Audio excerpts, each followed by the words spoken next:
Donald Trump की जो tariff दादागिरी है वो फेल साबित हो रही है, क्योंकि कोई भी भारतीय इकोनॉमी की रफ्तार को अब नहीं रोक पाएगा। वर्ल्ड बैंक ने भी हरी झंडी दिखा दी है। वर्ल्ड बैंक ने मजबूत घरेलू मांग, जिसमें तेज निजी खपत भी शामिल है, इसका हवाला दिया है। फाइनेंशियल ईयर 2026 के लिए भारत की आर्थिक विकास दर का अनुमान जून 2025 में अनुमानित 6.3 से बढ़ाकर 7.2 कर दिया गया है और कहा गया है कि सुधार को कर सुधारों और ग्रामीण इलाकों में बढ़ती वास्तविक घरेलू आय को इससे बहुत सहारा मिल रहा है। फाइनेंशियल ईयर 26 के लिए सकल घरेलू उत्पाद यानी जीडीपी ग्रोथ का अनुमान है 7 जनवरी को नेशनल स्टैटिकल जो ऑफिस है एनएसओ उसकी तरफ से बताया गया 7.4 से थोड़ा सा कम है। दक्षिण एशिया के लिए 2025 में ग्रोथ बढ़कर 7.1% होने की उम्मीद है, जो भारत में मजबूत आर्थिक गतिविधियों से प्रेरित है।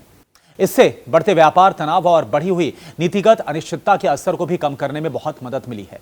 रिपोर्ट में साफ कहा गया है कि 2026 में यह धीमी होकर 6.2 रह जाएगी, जो भारत के निर्यात पर अमेरिकी टैरिफ के असर को दिखाता है। वैश्विक ग्रोथ 2025 में 2.7% से मामूली रूप से घटकर 2026 में 2.6 रहने की उम्मीद है।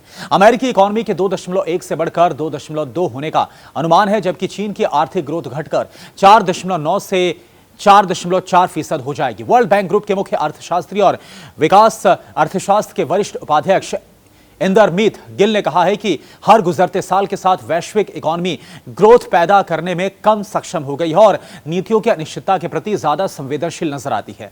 उन्होंने आगे यह भी कहा, लेकिन सरकारी वित्त और जो लोन मार्केट है उसको नुकसान पहुंचाए बिना आर्थिक तेजी और मजबूती ज्यादा समय तक अलग अलग नहीं रह सकते। आने वाले सालों में दुनिया की जो इकोनॉमी है 1990 के दशक के कठिन दौर की तुलना में धीमी गति से बढ़ेगी, जबकि सरकारी और निजी कर्ज का जो स्तर है वो रिकॉर्ड ऊंचाई पर होगा।